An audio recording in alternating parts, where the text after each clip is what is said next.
Thank you to our musicians, and thank you to each of you for joining us this morning.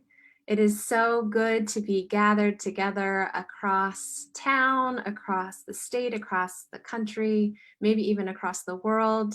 We are living in these times the truth that the church is not a building, but the church is a community of love and shared aspirations. And it is so good to be together in this way this morning. Welcome, welcome to the Unitarian Universalist Church of Columbia. As we gather, we invite you to just receive a couple of Zoom details. You are on webinar setting of Zoom, which means that we can't see or hear you if you're attending our service. It's fine if you are in your jammies on the couch. It is fine if the dog is barking or the child is screaming in the background. That's not going to disrupt us because of the setting that we're on. So you can just relax into this time and enjoy our service. We also have a chat bar as the main way that we interact with one another during the service. And if you want to just take a moment right now to set your chat to everyone, that way you'll make sure everyone can see what you have to say. Otherwise, it defaults to only send to Jamila and Hans and I and our tech hosts. So feel free to go ahead and change that setting now to everyone and say hello if you would like. We do have a lot of folks helping to make our service go smoothly as we learn about online worship. And so I'd particularly like to recognize and thank our tech hosts. Today, that is Holly Daly and Dottie Matthews and Tim Dickerson. They're doing things like facilitating the chat, running the slideshow, interacting with our Facebook audience. Hello to you on Facebook. And we're grateful to them for helping us make this as smooth an experience and as fulfilling of an experience of worship as we are finding we are able to enjoy in these times. So thank you all for joining us. If you do have any questions or problems with the technology, do feel free to send that question to all panelists in the chat, and we will try and work on it for and with you. And with that, I invite you to join us in the spirit of shared contemplation and take a deep breath and hear these opening words by Kimberly Byer Nelson. In the hours before the birds stream airborne with chiming voice, a silent breath rests in the pines and upholds the surface of the lake as if it were a fragile bubble in the very hand of God. And I think this is how we are called, to cup our hands and hold this peace. Even when the sirens begin, even when sorrow cries out old and gnarled, even when words grow fangs and rend, cupped hands gently open, supporting peace, like the golden hollow of a singing bowl, like the towering rim of mountains, cradling a slumbering and mist-draped valley. These are not necessarily peaceful times, but we learn from the world around us, from the cycles of the earth, that still there is peace to be found and held. And so I'd like to invite you to join me in singing our opening hymn, Peace Like a River. And I want to tell you that you are in for a treat. We asked our UU churchers to volunteer, and each of them has recorded a different verse, including an intro on violin by our retired music director, Desi Long. And because of my own failure to give a good starting note, we will be changing key a few times as we sing this song together. But I invite you to enjoy seeing the faces of your beloved UU Churchers and hearing the voices of your beloved UU Churchers and join in singing from home.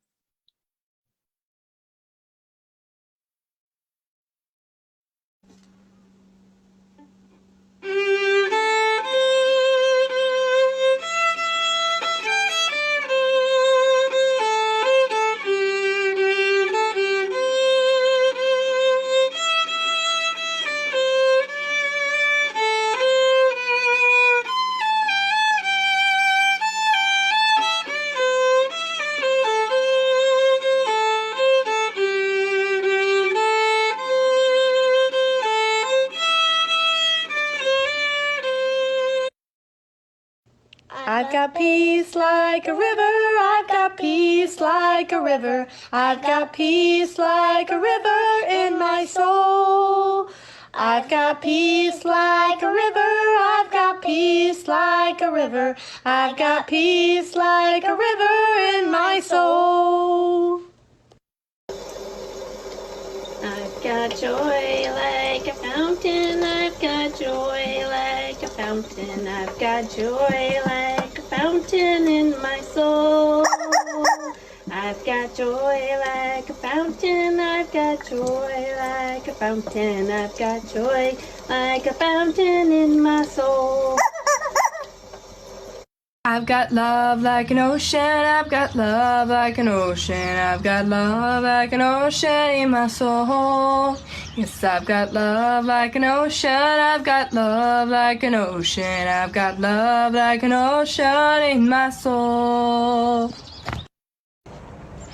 I've got pain like an arrow, I've got pain like an arrow, I've got pain like an arrow in my soul. I've got pain like an arrow, I've got pain like an arrow, I've got pain like an arrow in my soul.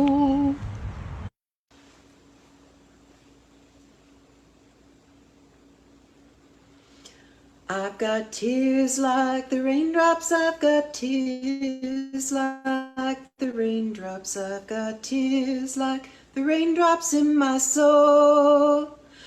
I've got tears like the raindrops, I've got tears like the raindrops, I've got tears like the raindrops in my soul.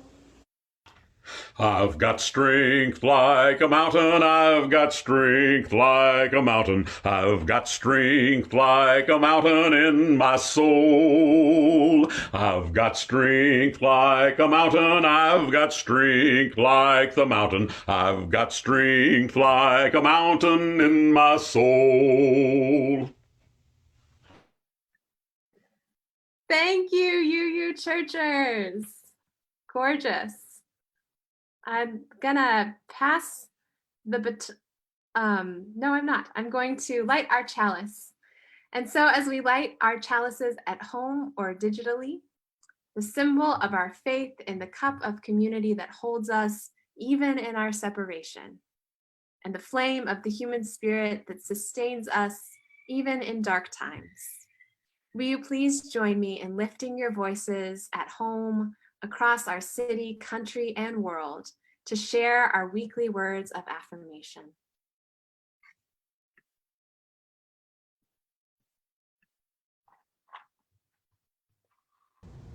Love is the spirit of this church, and service is its law.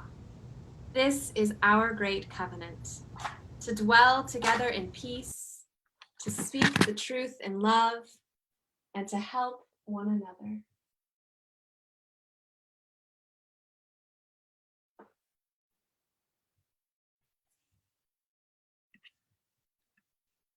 And now I'm going to pass the baton to Jamila for our centering moment. Good morning. One of the first things I noticed when I moved to Missouri is what a magnificent spring y'all have here. What I particularly appreciate is it's like there's all these chapters, or maybe they're better described as arias, where a new star steps out onto the stage and sings their magnificent song and then departs. There's the time of the daffodils, and then the time of the tulip magnolias, and then the violets, the redbuds, the dogwoods, the lilacs. It just keeps going.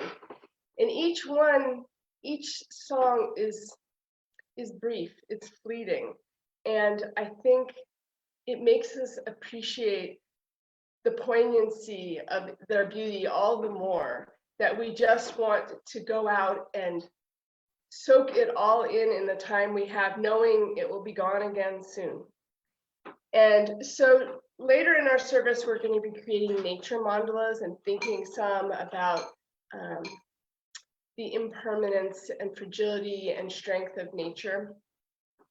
But for right now, if you haven't already, I want you to go outside and if you're interested, and collect some things from nature. And if you already have, what I want to invite you to do is just to really notice these different songs, the songs that are just beginning, the songs that are ending, the songs that are over, but their memory remains. And just really try to sink into those details and that fleeting beauty that is our spring. If you want to stay inside, you could look from a window and take in some of that same beauty, or we're going to show a slideshow of some beauty in nature. We're going to give you 5 minutes to just really try to connect with the beauty of the Missouri spring. We will begin. And I'd like to even invite you to maybe set a timer on your phone, or if you have an internal timer, we're going to really keep it to 5 minutes. So thank you.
Thank you all for taking that time. I got some dogwood and some redbud and some violets. What a beautiful moment it is in our spring.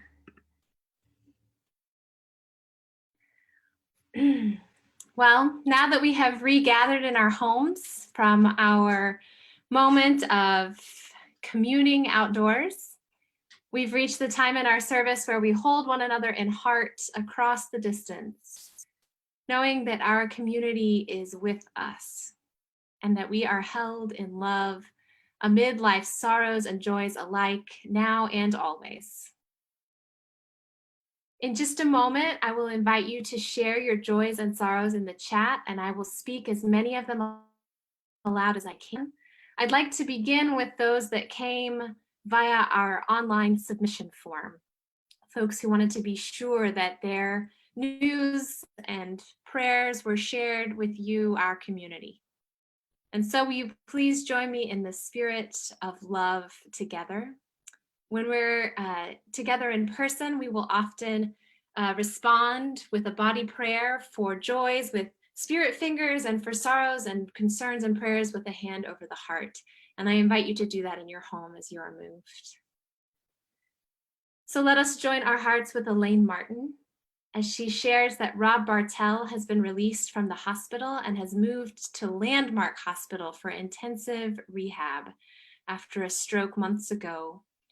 It's a first floor room, and though Elaine has not been able, because of the new COVID regulations, to be with Rob right nearby, because it's a first floor room, his nurse was able to open the shades for Elaine to be with him in that way, to say hello. And Elaine reports that Rob smiled and blew her a kiss. Let us also join our hearts with Steve Scott, who shares his joy at his 10th anniversary of discovering our Unitarian Universalist congregation. He joined us for the first time on a Sunday after Easter in 2010, was personally welcomed by our Minister Emeritus, Bill Haney, and is very glad to be among us. And let us join our hearts with Sarah Walcott, who shares a sorrow that her 90-year-old brother-in-law in Connecticut with advanced Alzheimer's died at midnight just after Easter Sunday. And let us share Sarah's joy that her sister, her kidney transplant surgery, which was delayed due to COVID-19, has been rescheduled for May 4th in Scottsdale, Arizona, and that she will be now receiving the life-saving care that she needs. I will now invite you to share your joys and sorrows in the comments, and I will try to share them with us. Pack shares great pride for Rebecca Graves winning the Well-Versed Poetry Competition. Congratulations, Rebecca. Mindy shares prayers for a friend and family whose aunt has entered hospice with COVID-19.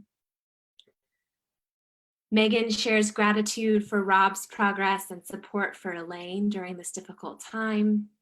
Stacy shares joy that her improv troupe, the Stable Boys, is still finding a way to perform via Zoom. Barbara is feeling tired but grateful for tulips blooming. Alex is grateful for a kitty on his lap. Kim shares sorrow for friend Marcia with a dear friend on hospice. Sarah shares sorrows and prayers for all friends experiencing or anticipating job furloughs. Katie is grateful to be working at least one more week. Jamila shares sorrow for the passing of great Uncle Nathan. Dottie shares concern for the niece of a friend who attempted to take her own life and has been hospitalized. Lynn shares gratitude that a daughter's broken wrist is healing well.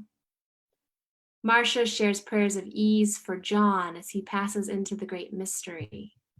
Sarah shares joy for the beautiful spring, and Jan shares joy that a wild plum has finally bloomed after 4 years and that she encountered our own Corona caroler Scott on Anderson yesterday.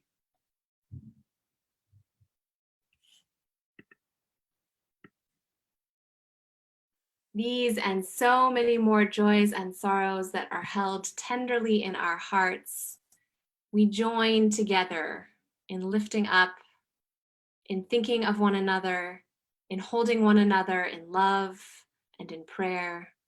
You know, I think the subtitle of this service should really be showcasing how wonderful all of our members are. And we're just going to continue on with that theme, because our reading this morning is a piece entitled "We Thank You, Sky, for Your Blue" by the Reverend Gary Kowalski. And Jamila recruited some of our children to record the poem for us verse by verse. And so now, with gratitude to a small handful of the children of UUCC, we give you your reading. We thank you, Sky, for your blue.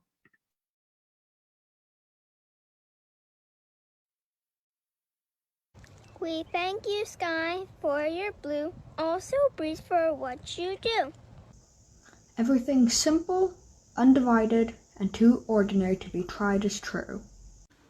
The sound of wind will warm inside, purple shadows on the mountainside. Help us to notice, open our eyes, give us grateful hearts and unclinging minds. That we might be at one and at peace when our story's told. As much a part of nature as the beauty we behold.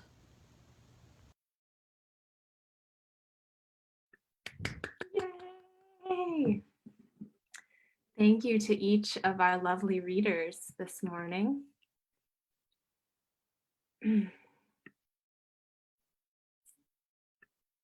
So, as much as every day feels a little bit like Groundhog's Day these days, and by that I mean the movie, where the same day unfolds with growing amounts of horror every single day, as much as every day feels much the same in this forced march of quarantined time, in my house with a 2-year-old and a 4-year-old, we're also very uncertain what the day will be like each morning when we climb out of our beds. So much depends upon a toddler's mood. But one thing that helps steady the mood swings on all of our parts is a sense of routine. And one thing that has surprised me is how much my 4-year-old has both accepted this new routine, so different from her preschool, even as she breaks my heart every morning by asking if the virus is still there and if she can go back to school. Even so, she has begun to make our very odd home routine her own. After we get dressed and brush our teeth, we have yoga time with a children's teacher on YouTube. It's called Cosmic Kids Yoga. I highly recommend it for you little ones. And this has become a totally unchangeable part of the routine, not because my children have suddenly become obsessed with yoga, but because they have come to think of yoga as another opportunity for screen time on the couch while mommy does weird movements. And so they insist on yoga every morning. And recently, after yoga time, we have come to take on a new activity as part of our routine. It entered the routine organically by our 4-year-old's daily request over many days. The side yard between our neighbor's house and our own house boasts a fair number of fruit trees, peach and cherry. And in the last few weeks, our 4-year-old has wanted to go out every single morning, no matter the weather, to check on the cherry tree. The routine began when we were talking about buds, and we went to go look at the buds on the cherry tree alongside a few old withered, dried up cherries from the previous season's bounty. And of course, from the promise of buds, we had to keep checking for the appearance of flowers, which came indeed right on time, a birth of frothy white lace with a heady scent. I have some right here. And as you can sort of see, the flowers have just now begun to give way to leaves. And these leaves really show what the phrase spring green means. But the appearance of the leaves also means that some of the flowers are beginning to fade away. And so we've shed a few tears over losing those blossoms. But even as leaves are not as thrilling as flowers, there is still excitement in every visit to the cherry tree because the flowers are a signal that the fruit will also come. And so now we are on the lookout for cherries. It struck me that our visits to the cherry tree have claimed space in this time of such upheaval, not as a source of certainty, but as a promise that impermanence yields beauty, as an assurance that even unwelcome change can bear fruit, and most of all, as an admonishment to be present of what is in front of us right now. It strikes me so profoundly that my child's instinct in this time when her routines are out the window, when we're struggling to create new routines, and when everything feels uncertain, her instinct is to lean in to nature's never-ending, always changing cycles. And the flowers remind us that the only certainty we ever really had was change. The flowers tell us that it is the limits in our life that make it sacred. The flowers reassure us that energy is neither created nor destroyed, but always and constantly transforming and transformed. We are in this moment of so much loss and grief, so much pain and worry. And into this moment, the spring flowers speak. They remind us that allowing ourselves to really experience the fragility and uncertainty in life is one of the most profound ways we open ourselves to beauty. The flowers show us what it is to endure unimaginable transformation that somehow still bears fruit. They show us that preciousness cannot be cut away from the sources of change and preserved as it is. Precious things wither away when we try to keep them unchanging. The flowers show us that everything mortal is fleeting and precious. And it feels very odd and a bit wrong to say that there is something precious to be found in this time. I'm not a huge fan of silver linings. When something is awful, I think it's more helpful to say that it's awful and be with that truth.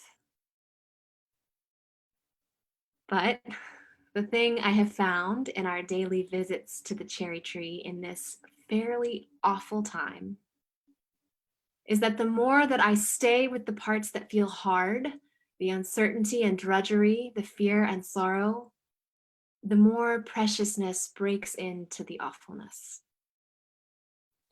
The more we lean into the fact that our lives are fragile and contingent, the more sacred every moment feels. Standing in front of a cherry tree with a half-naked preschooler, hiking up the whining toddler further onto my aching hip is heaven itself touching earth, because it won't last. Because we won't last. Because the petals are falling away like scented snow, and that too is more beautiful than a human heart can stand. My dear ones, the world is falling apart, and it is a gorgeous spring. I wish you the spiritual muscle to stay with all of it. I wish you moments of such gleaming worth that they lift you for a time out of the march of change and time. I wish you beauty. And we're going to share a song to celebrate that spring beauty in all its fragile strength. It is for flowers that bloom about our feet, and we are continuing to just play around with technology. We are continuing to learn about technology on a very steep learning curve, and we are still climbing that curve. So you'll notice that some of the video and audio gets creative with how it lines up with each other, but Jeremy and I put this together for you to sing along, and I hope you enjoy singing along from home.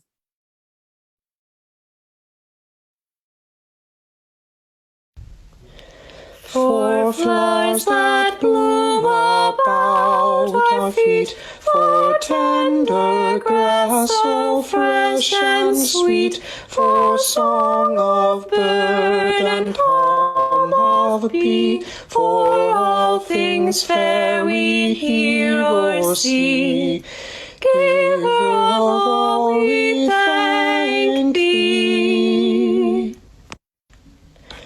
For blue of stream and blue of sky, for pleasant shade of branches high, for fragrant air and cooling breeze, for beauty of the blooming trees, Giver of all we thank thee.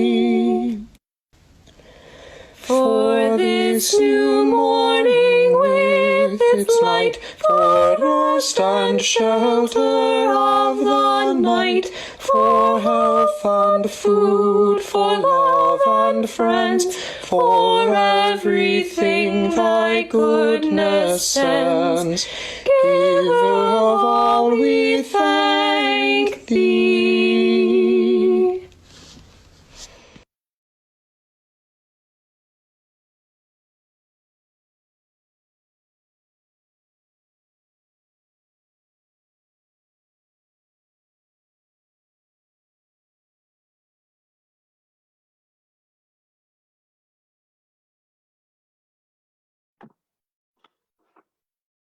Hello.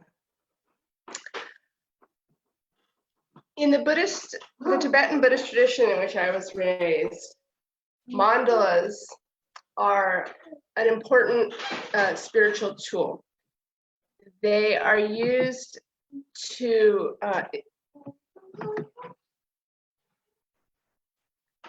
call to mind all of the universe in this symbolic image with incredible detail that you reflect on as you meditate, and it trains your mind to really take in all the intricacy of both the divine and mundane world. And one of the spiritual practices that is done with mandalas is to create, the monks do this with colored sand, is to create these intricate images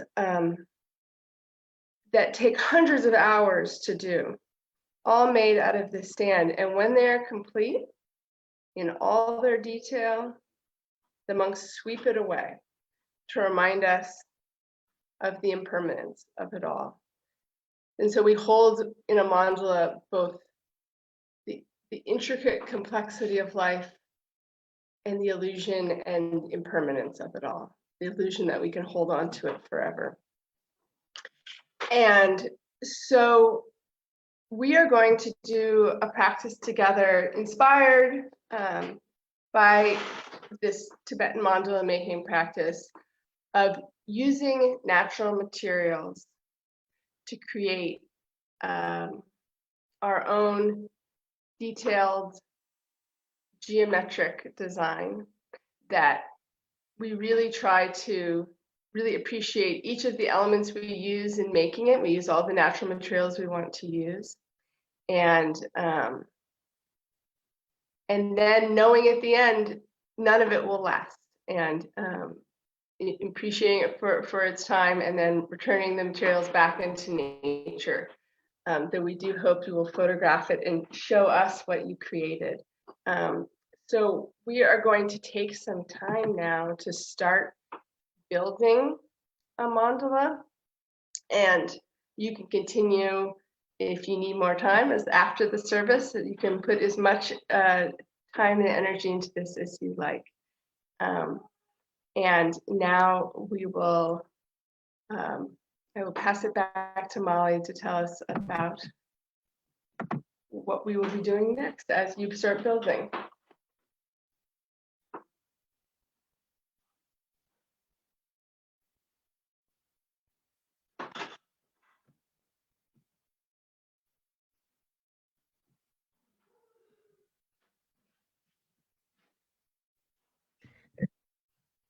Jamila, I think I heard from Molly that her computer went out, and so. Oh, then we will continue. We are taking a special offering for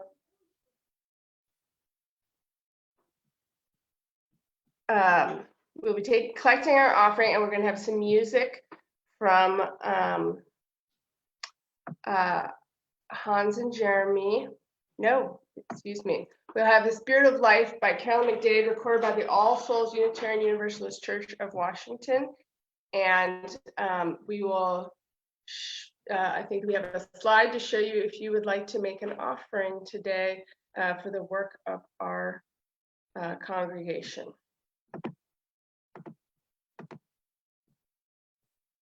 And we will have.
I now want to share.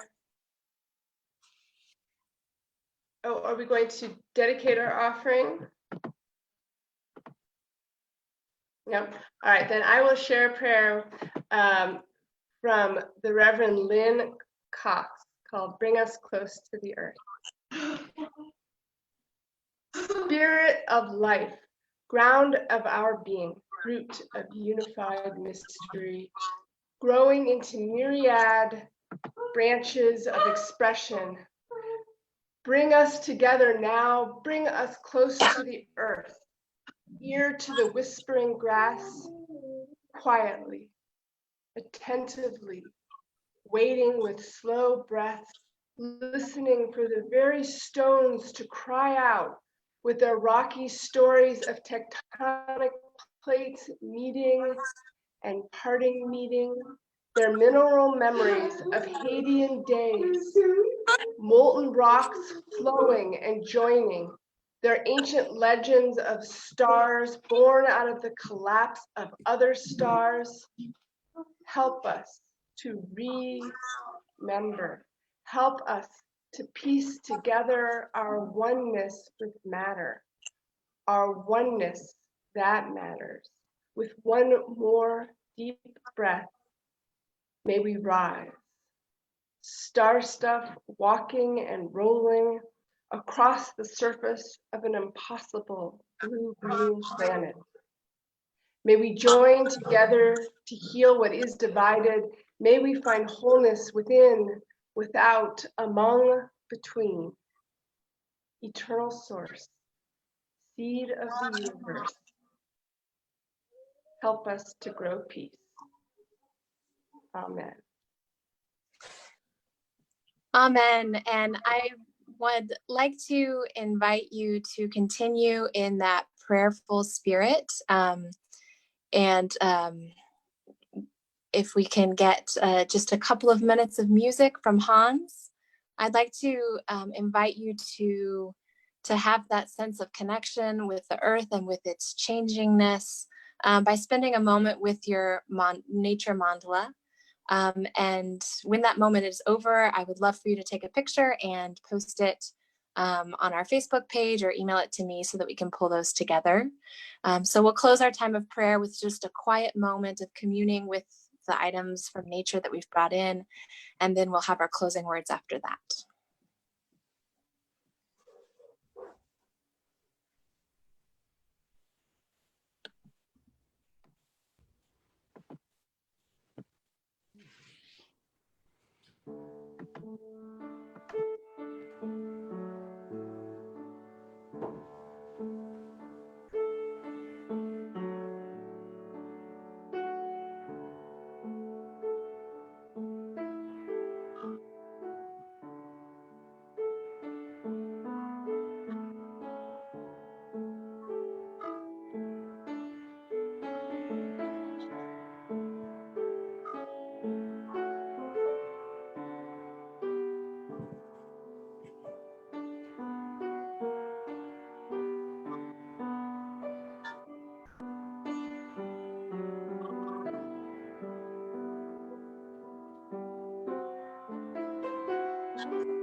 Thank you to Hans.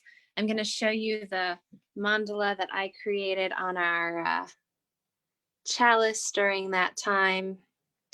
It truly showed me the impermanence of nature because the flowers kept falling and slipping all over the place. They don't want to stay. I'm sure they will slip down, and of course they will wither. And my gosh, their beauty for this moment is worth everything. And so I share our closing words that we have been sharing each week during this time by the Reverend Wayne Arneson. Take courage, friends. The way is often hard, the stakes are very high, and the path is never clear. But take courage, for deep down there is another truth. You are not alone. Even and especially in this time, you are not alone. We are with you. We are together. We love you. And we hope that you will join us for coffee hour here in just a moment. But first, let us join in our weekly ritual of singing our benediction. You may put your hand over your heart if you, like me, are in a room alone. You may join hands with others in your home, and let us sing together the parting words we share each week.